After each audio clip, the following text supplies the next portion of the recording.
All right. Noticed anything? Noticed anything different?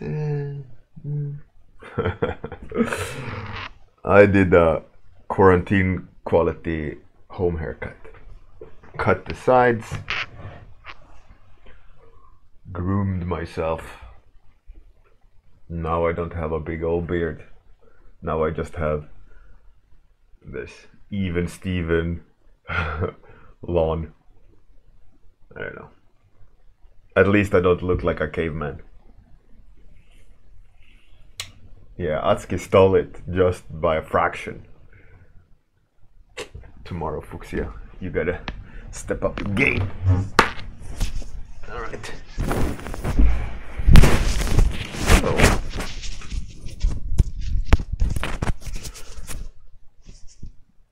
So what should we draw today? Any suggestions?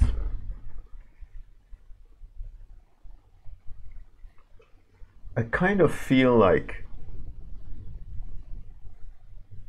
I don't know what I feel like. I feel like I want to do something different.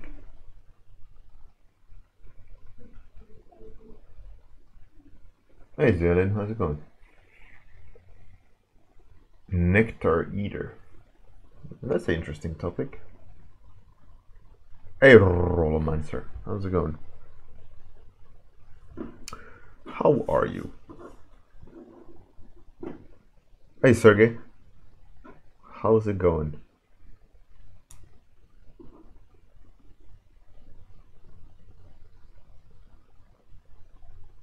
Coffee mugger. That's an interesting topic. Nectar eater, coffee mugger, mermaid marauder. Oh, that's pretty cool. I would say I have never drawn an armored mermaid. Or a marauder. I mean, that marauder is more like a pirate or a bandit, right? A marauder. Hey Gria, how's it going? Actually, let's define marauder. A raider, alright. That's what I expected. A moving bandit. Hey Mel, Gria, what's up? So we got nectar eater, coffee mugger, and mermaid marauder. Any other topics before we roll the dice? And again, look at this home quality. Cut my hair and everything. Look at that. Hey, Juraxis. It's a fun reference this week. I did it yesterday.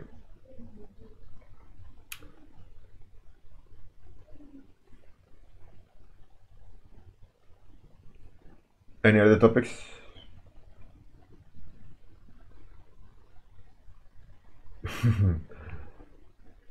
Yeah, it's quarantine quality. It's not the barber, but it's at least something. Body part collector. All right, cool. So we got 1, 2, 3, 4.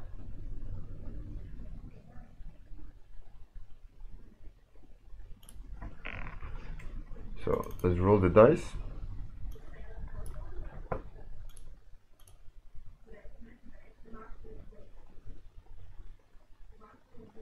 Let's see. 6. It's my choice. So then, if it's my choice, we're gonna do an armored or a mermaid marauder. It intrigued me.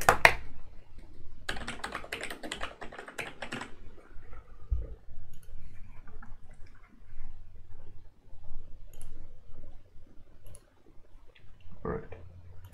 So instantly, when I heard mermaid marauder, I was thinking, you can't have metal, right? Hey, Captain Bose, thank you.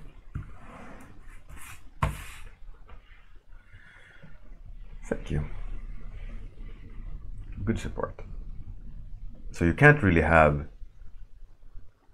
Captain Bose. Yeah, I did quarantine quality control. I was getting a little bit too bushy, so I had to go. I did it in the sink. Okay, so a mermaid, right? Armor. You can't go full armor because that's stupid. Marauder is just like a raiding bandit. So if we kind of nail the motion,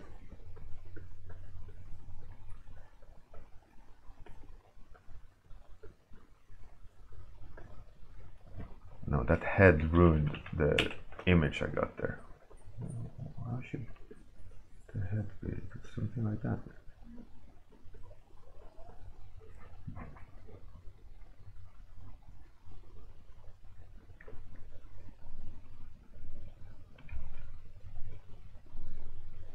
Gria, yeah, something like that. I made a mistake. Wow, boss. All right. All right. Calm yourself. Yeah, I don't look. I mean, maybe I look that bad. I don't know.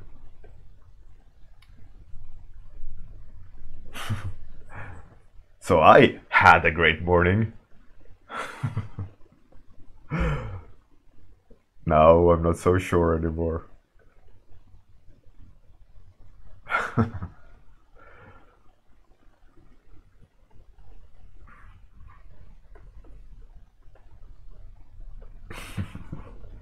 Don't worry about it, it's all good. So, Sergey asked me yesterday,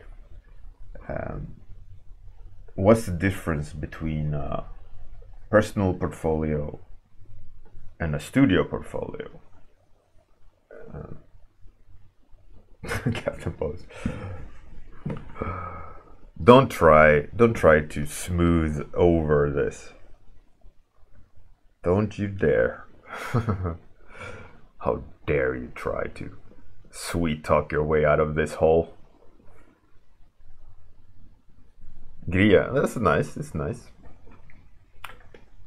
But it is multiple reasons.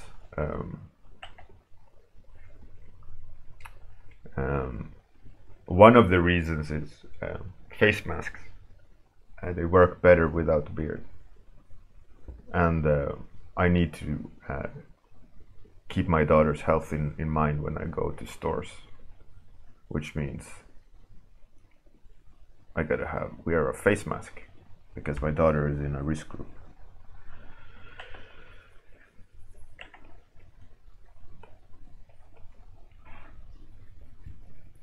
Hey, First Sancho. Michal Rachwal, how's it going? All right, so back to Sergey's question. Like, what's the difference? I mean, in theory, there is no difference.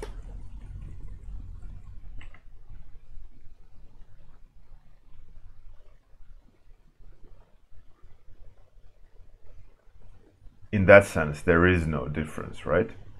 But there is a difference.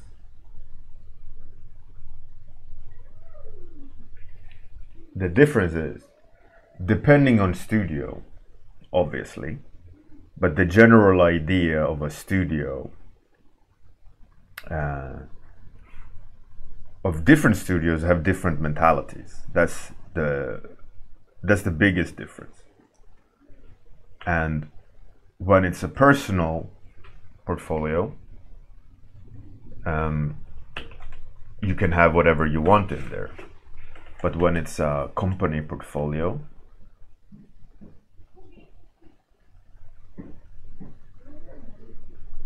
it is about a consistent kind of like, I know that Six More Vodka, like Six More Vodka has their portfolio as a unified style. Like they drill everyone. They drill everyone in the style so that everyone conforms, and that they can ramp clients up in a unified style. So they have, let's say they have 20 artists, and they're all kind of unifying in their approach, so that you can hire, for example, Six More Vodka, and you know that you'll get a consistent quality across the board, but in Six More Vodka style. So they don't change. They don't change their approach to art, and it's always more or less always the same, right? That Marvel style, or rather Marco style. Everyone kind of gets schooled in that style. So that's the overarching style. And then there is, let's say, Volta, which I would say Volta doesn't really, let's say Volta as an example, doesn't really unify their style in terms of artists. They aim for really skilled,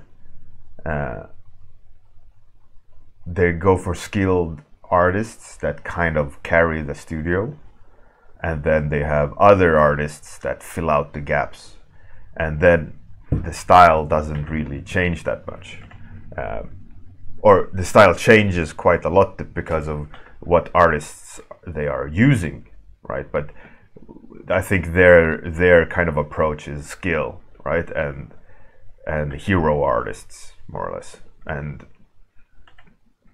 you can hire Volta, and you get a certain quality, or you get a certain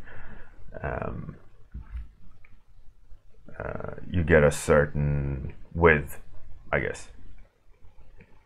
And then there is other studios, let's say, like One Pixel Brush or whatever, they have their own approach to everything. So it's a little bit, the biggest difference is that it's a company strategy, the portfolio, and that company portfolio will showcase a width and a range of a service more specifically than a singular artist's ability to showcase what they like or what they have done in the past, right? So there is a difference there. The only difference is that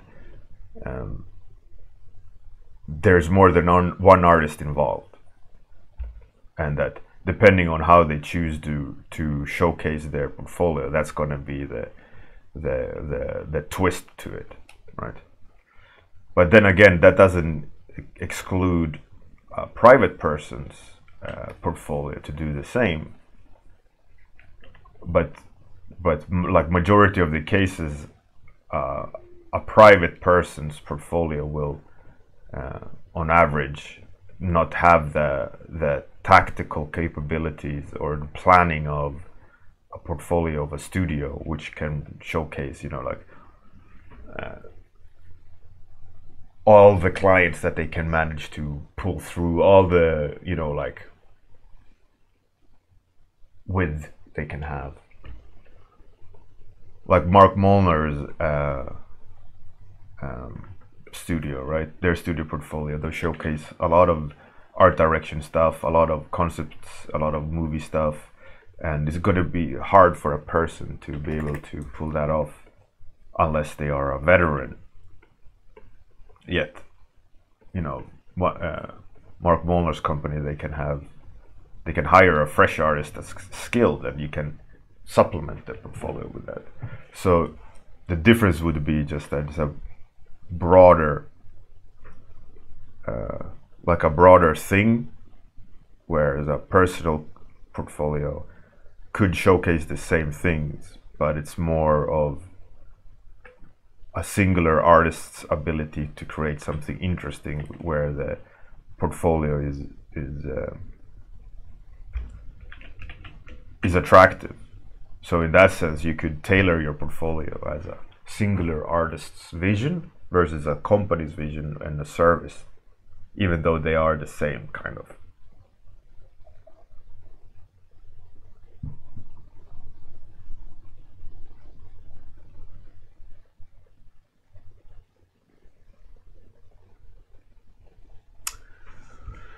Sergey, well, if you have a portfolio and you hire people to fill the gaps in your portfolio, then you're acting as a company, right? Like a service provider. In that sense of an outsourcing studio or a art studio, you know. They hire you and you have artist X and Y and Z to fill the gaps of what the artists want.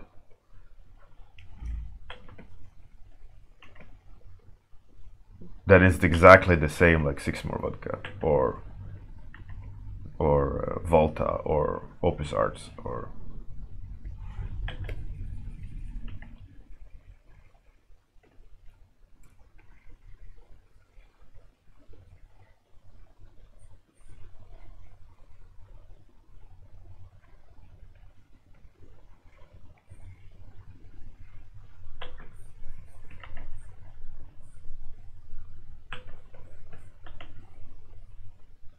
but all in all, you would start acting like a agency or, you know, a studio if you would hire someone else to fill the gaps in your portfolio, because then it's not your portfolio anymore. It is the collection of the entity that you represent. And if a client would hire you, they wouldn't hire you, they would hire the entity that you represent.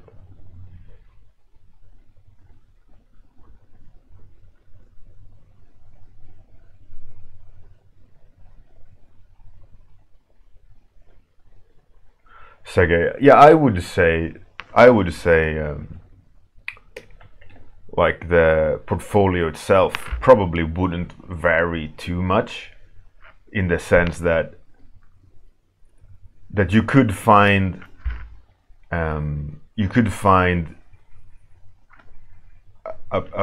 version of a portfolio that would look like, let's say, you know, I've been talking about Six More Vodka a lot, but let's take that as an example. You could find another singular artist's portfolio that could look like Six More Vodka's portfolio, but it would be a hard time to find the amount of images and the productivity of that studio, because they have a lot of artists that draw the same way, and that they can pump out a lot of uniform looking art, so that they have a higher quantity of art, right? But you could easily find a private person's portfolio that is similar to that, and it wouldn't look too different, right? But then you could also find another artist that's polar opposite of that, and you couldn't. You clearly would see that this is a personal portfolio, and they have zero ability to transform, or they just do this one thing, and there's no comparison. But then you could also take another example that's not Six More Vodka and go, oh, this studio has so many different styles and specialities that a singular artist wouldn't be able to tick all those boxes, because it would require a lot of skill sets that one artist is really hard to find. One artist that can do so many different things, but if you look hard enough, you would be able to find. So like with that fact, the difference isn't that large, but the difference is the service that these portfolios can provide. So let's take my studio as an example. We don't really do a unified look. We like the idea of letting the artists be showcased, but what we also specialize in is providing variety, right? So our specialty is to have a broad range, but skill-based. So it's a little bit same but different.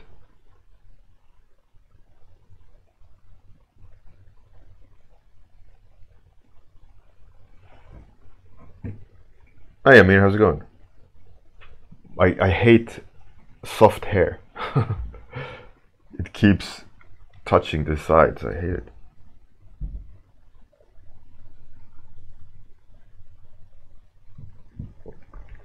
Sergey. Yeah, I mean, it depends on how you want to represent yourself and how professional you want to be, and how what's the aura that you want to represent.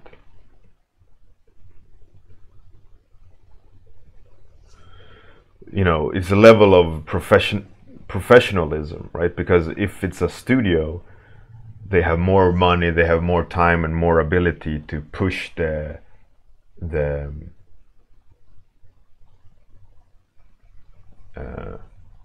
outwards appearance.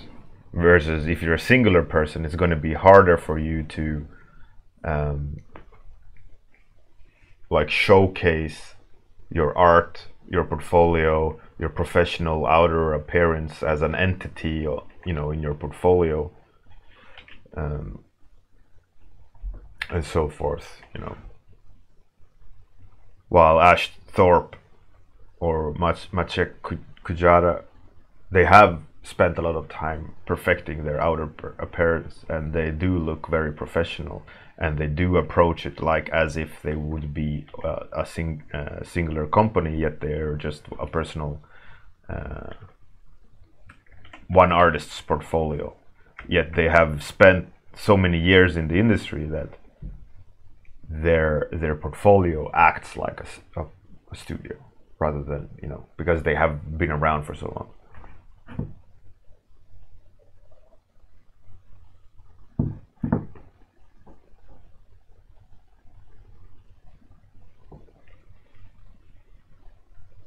I mean, I'm good, thanks. I'm good. I'm enjoying my quarantine quality haircut from yesterday.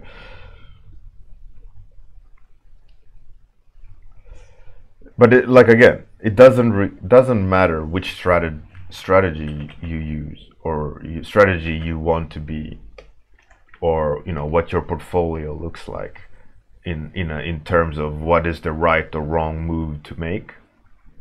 It's only relative to the business decision you have made in terms of what kind of entity do you want to represent on the internet. In that sense, like you have to take the business hat on and consider, who am I on internet to an absolute stranger finding my art. I've talked about this before on the stream, but you have to consider the fact that there's a lot of people finding your art that has never seen your art before. They don't know you. They don't know your Twitch handle, or they don't know your nickname on a forum, or there's a lot of people in the world, and a lot of random people find your art and they go, oh, what's this? So they have an absolute blank impression of who you are, and the only thing they can judge you by is your representation online on a singular website, right? You have one shot to show who you are, and that is your portfolio, right? That's what they will stumble on, or your ArtStation profile, and so on and so forth, and only what's on there they can judge you on, not how, you know, how you go to Twitch every morning and hang out with me, like, or the same in the reverse. They don't know that I stream every day on Twitch.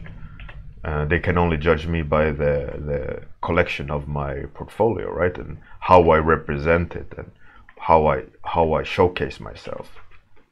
And some people want to show I am just a singular artist.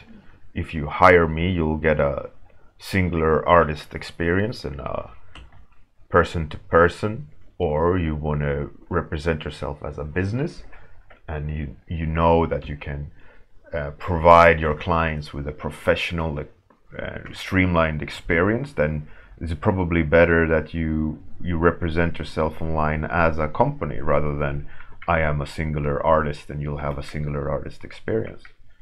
Even though both would both end results would end with the same, right? Because it's just you and your portfolio. Yet they have the impression that they are dealing with a professional company rather than Joe Smith working from home. So it's a little bit different of what kind of aura do you want to give your clients, and in return, that's what you should tailor your portfolio towards.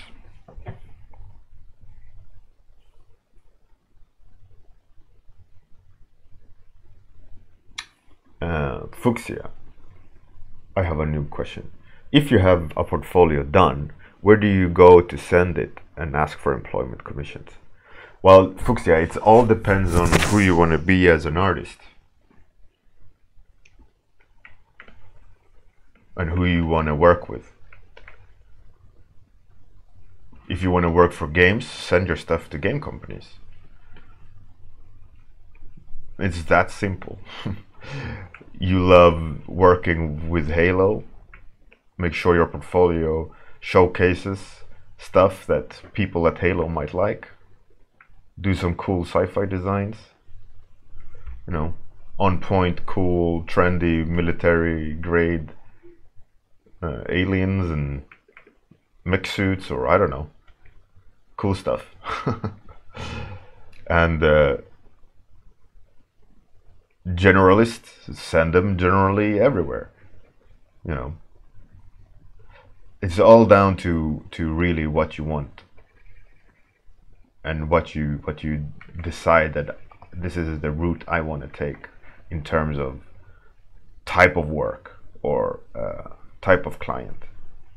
If you want to do D&D, Wizards of the Coast, first of all, you need to have a style that fits them. You gotta have stuff like that in your portfolio.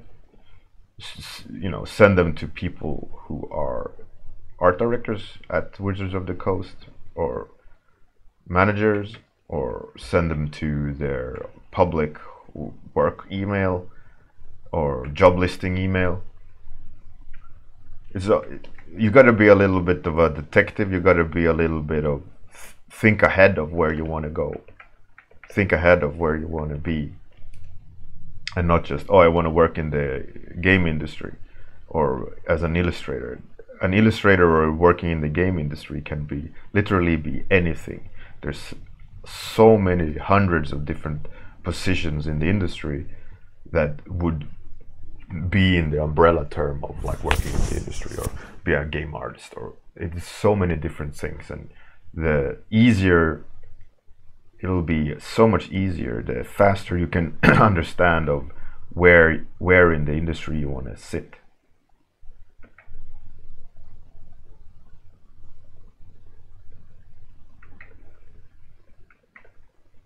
Or if you want to be tactical, you could consider, I don't care what I work with, I just want to get money.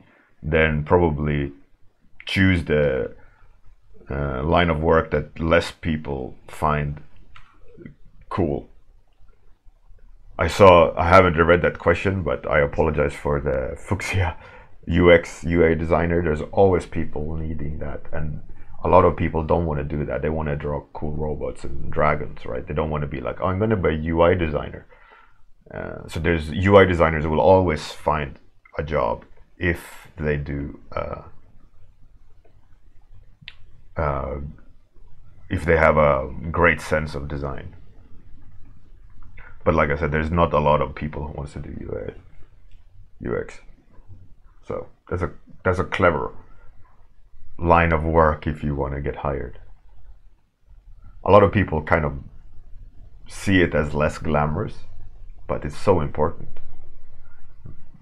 Just look at Ash Thorpe, right? Bro, your neighbor is a douche. Yeah, here we go.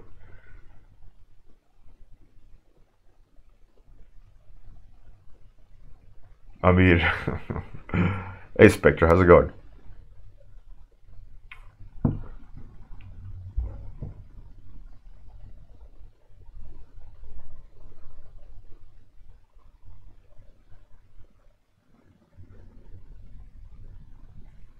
There's a good reason for it, Fuchsia? Yeah, I know. Sergey, so so a question. When is it better to show a portfolio piece versus a project with several pieces? It is a marketing strategy. Spectre, yeah. UI design, you also need to produce, usually you need to produce the graphics. And not just design placement. I mean, it's a artist role, UX, UI designer.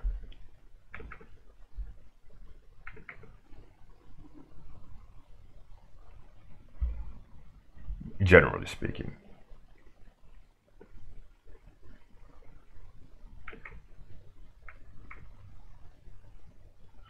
Um, yeah, so back to Sergey's question. Um, singular image versus art dump. It is a marketing strategy. It is a impact strategy. So in a way, you can consider, like, I'm going to post a singular fantastic painting that's going to represent me to the fullest point. Or, you know, like, okay, I did 30 paintings based on one project, and if I would post only one picture of that, the picture itself wouldn't have that much impact because I did so many. So that could be the fact that a lot of paintings in one project, if you would isolate the paintings, they wouldn't hold that high quality, versus if you spent all that time that you did painting 30 images, you would spend on one painting. You could consider, like, which would have more impact, right? What's the purpose of this addition to your portfolio? So you have to consider, you know, what is the strategy to use these multiple drawings or singular drawing or painting as a portfolio piece. So if you, for example, have a lot of paintings for a big project, you could either post them all trickle to keep a steady pace, and then you pick and choose the best ones when you see that their tick rate rises, that the more and more people are looking at your, you know, painting number 1, 5, 10, at 15, painting number 15 out of 30, maybe you're starting to see a peak, or then you should start dropping the cooler paintings in, or, you know, like, it could be a form of a strategy in terms of representing you and your abilities and things like that. So it all comes down to purpose. Why do you add this to your portfolio? And you shouldn't just do it because you do it. There should be a thought behind the strategy of doing that. Otherwise, you know, it doesn't belong in the portfolio. Then it should be, you know, in the sketch pile. Hey Kirill, how's it going? Welcome back. What up? I have emo hair? No, it's just I don't know.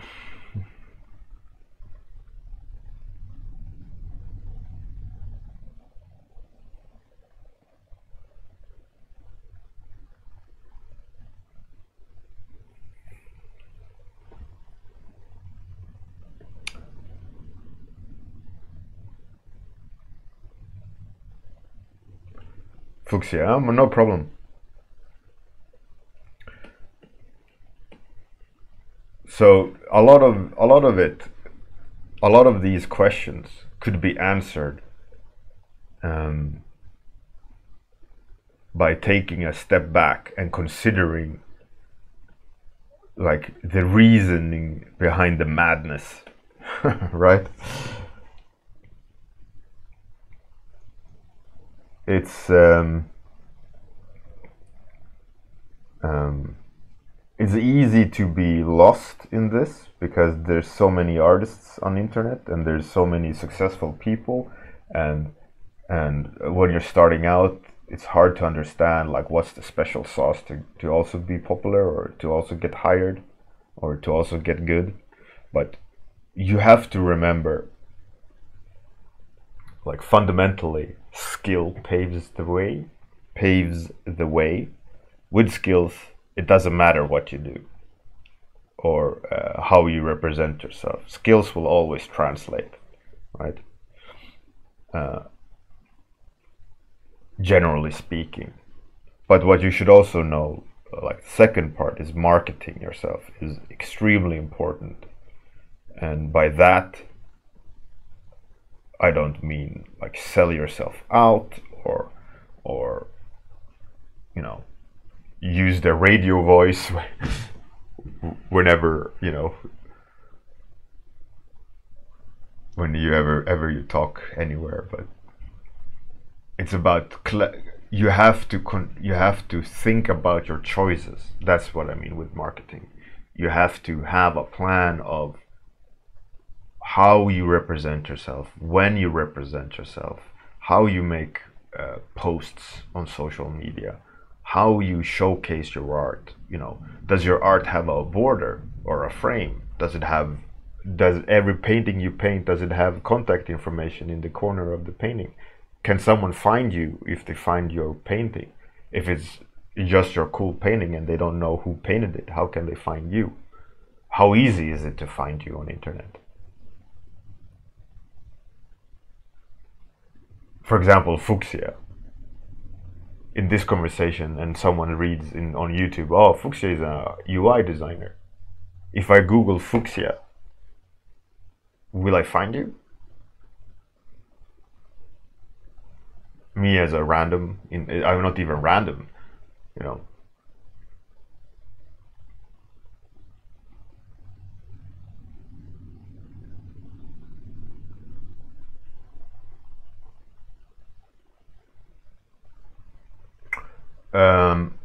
Sergey, why do you want invoice from Opus? It is literally, basics of an invoice is company information, invoice number, reference number, depiction of work, concept art, X amount of days, day payment, total, bank details of where the money goes. That's standard. There's bazillion templates on the internet. Freelance artist, invoice template, Google. It's not that hard. The invoice itself is basic form on internet. It's the same invoice as for any other company in any other field. It's information, declaration of work, total sum payment, and where it goes.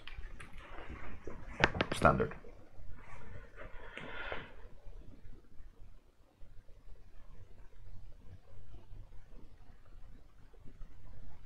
Sergey, so the portfolio layout is the first piece of a portfolio? Maybe. Depends on how you want to represent yourself. Or just have one image on your website. The best image you've ever painted.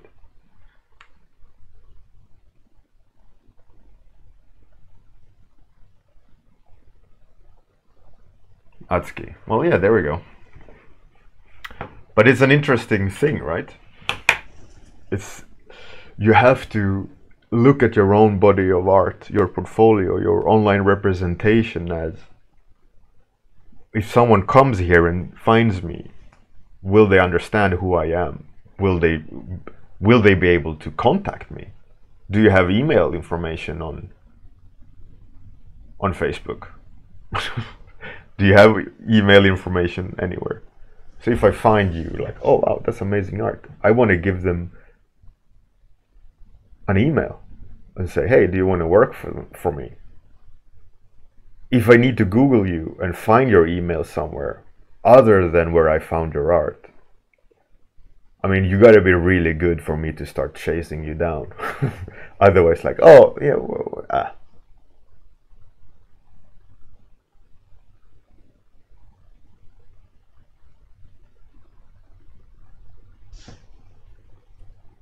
Sergey, the invoice, it's just character design monster, character design hero, whatever, you know. Task list, day spent, rate. Basics. So a mermaid marauder. Not really sure if I like it, but fun exploration. Fun to draw while randomly talking about stuff. So let's find someone to raid, as my time is over. Who is doing something interesting on the internet?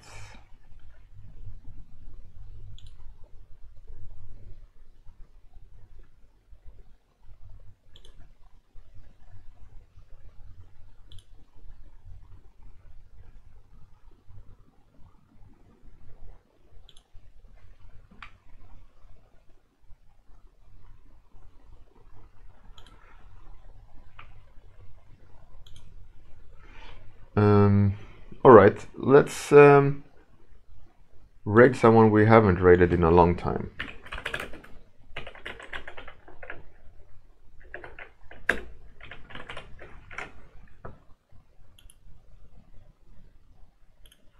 And someone is doing kind of a robot, so stylized robot, so we'll see what that will end up looking. Hopefully you enjoyed the talk. Hopefully it made some sort of sense. Of course, this is just my opinion of what matters. If you ask someone else, they will give you probably a different version of it. So it is what it is. It's my opinion on portfolio and strategies and so on, but hopefully it helped someone. Hopefully it made you think about things. Anyways, I'm going to take you to the outro and then take you to the raid, so don't go anywhere. Thanks everyone for joining. Boss, thanks for that sub. Have a great one, everyone. See you tomorrow.